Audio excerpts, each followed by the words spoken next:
बांग्लादेश में किस तरह इस वक्त पत्रकारों को जिंदा जलाने की कोशिश की जा रही है। हिंदुओं को पीट पीट कर मारा जा रहा है, चौराहे पर लटकाकर सरेआम उन्हें जलाया जा रहा है, आग लगाई जा रही है।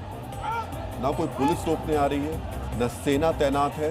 सोचिए बांग्लादेश में रहने वाले हिंदू परिवार जब ये सब देख रहे होंगे तो उन पर क्या बीत रही है। वहां के हिंदू परिवार अब तक के सबसे खतरनाक दौर में जी रहे हैं, लेकिन वहां की सरकार, सेना और पुलिस के लिए उनकी जान की कोई कीमत नहीं। अब तो बांग्लादेश में पत्रकार भी इस हिंसा पर सवाल पूछने से डरेंगे, क्योंकि कट्टरपंथियों ने उनको भी अपना ट्रेलर दिखा दिया है। हिंसा पर सवाल करोगे तो तुम्हारे अखबार के दफ्तरों को जला देंगे, तुमको भी जला देंगे। हमें रोकने वाला बांग्लादेश में कोई नहीं है।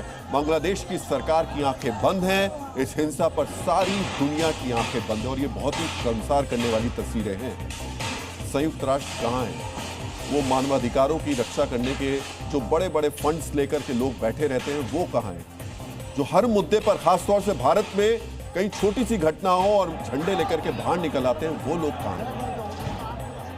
आप सोच नहीं सकते हैं कि आज की रात बांग्लादेश में जो 1 करोड़ 30 लाख हिंदू हैं, उनके लिए कितनी भारी है, कितना डर है।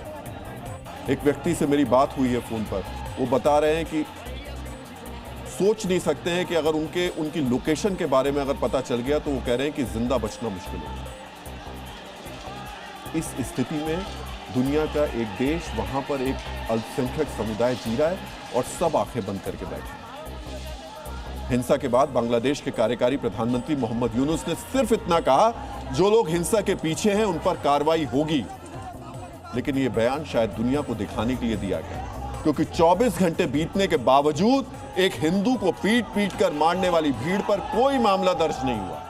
यानी यह खबर इंटरनेशनल मीडिया में फैल गई तो यूनुस ने लिंचिंग की निंदा कर दी।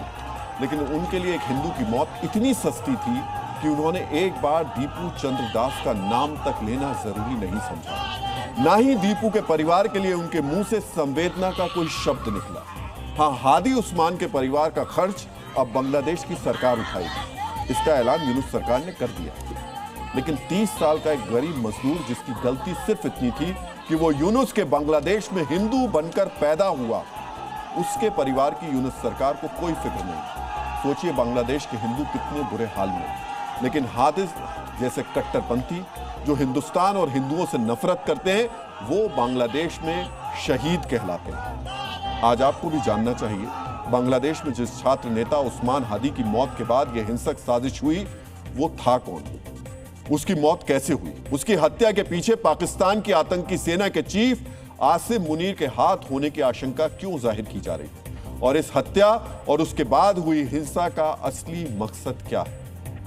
इसके लिए आपको हादी के बारे में कुछ बातें जरूर जाननी चाहिए। शरीफ उस्मान हादी कट्टरपंथी इस्लामी संगठन इनकलाब मंच का प्रवक्ता था। हादी ने शेख हसीना का तख्ता पलट करने वाले आंदोलन से अपनी पहचान बनाई।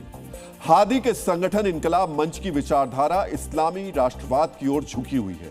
इसीलिए आंदोलन के दौरान हादी ने आवामी लीग को पूरी तरह खत्म करने की वकालत की थी। इसके अलावा बांग्लादेश में शेख हसीना को मिली मौत की सजा को हादी ने एक मिसाल बताया था। हादी भारत विरोधी था। उसने ग्रेटर बांग्लादेश के एक नक्शे का प्रचार किया, जिसमें भारत के पूर्वोत्तर राज्यों को बांग्लादेश में शामिल दिखाया गया था। फिलहाल हादी बांग्लादेश में होने वाले संसदीय चुनाव में ढाका 8 निर्वाचन क्षेत्र से निर्दलीय चुनाव लड़ रहा था। इसी दौरान उसको कुछ अज्ञात लोगों ने गोली मार दी। हादी का प्रोफाइल बता रहा है कि उसके संगठन इनकलाब मंच ने यूनुस को सत्ता तक पहुंचाने में बहुत ही मदद की, लेकिन बाद में हादी यूनुस सरकार के लिए ही सिरदर्द बन गया था और यहीं से हादी की हत्या के पीछे मुनीर की साजिश के तार जुड़ते हैं। आज भले ही हादी को मोहम्मद यूनुस शहीद बता रहे हो, उसके परिवार की फिक्र कर रहे हो, लेकिन सच्चाई यह है कि बांग्लादेश में हादी यूनुस के लिए सबसे बड़ा खतरा और टेंशन था। आज आपको इसकी वजह भी जाननी चाहिए। यूनुस सरकार पर अंतर्राष्ट्रीय समुदाय, खासकर अमेरिका और यूरोपीय संघ का भारी दबाव था कि वो देश को कट्टरपंथ की ओर न जाने दें। डीएनए मित्रों, लेकिन इनकलाब मंच की विचारधारा इस्लामी राष्ट्रवाद की थी, जिसे अंतर्राष्ट्रीय स्तर पर एक कट्टरपंथी समूह के रूप में देखा जाने लगा था। वहीं यूनुस अपनी सरकार को उदारवादी और लोकतांत्रिक दिखाना चाहते थे, इसलिए उन्होंने इस मंच से दूरी बनानी शुरू कर दी। इससे पहले मोहम्मद यूनुस के करीबी माने जाने वाले छात्र नेता जैसे नाहिद इस्लाम सरकार में शामिल हो गए, लेकिन उस्मान हादी और इकबाल मंच ने खुद को सच्चा क्रांतिकारी बताते हुए सरकार की आलोचना शुरू कर दी। हादी की खुद चुनाव लड़ने की योजना थी और इसे देखते हुए हादी ने मोहम्मद यूनुस पर अवामी लीग के प्रति नरमी बरतने के आरोप लगाकर अपनी लोकप्रियता बढ़ाने की कोशिशें की।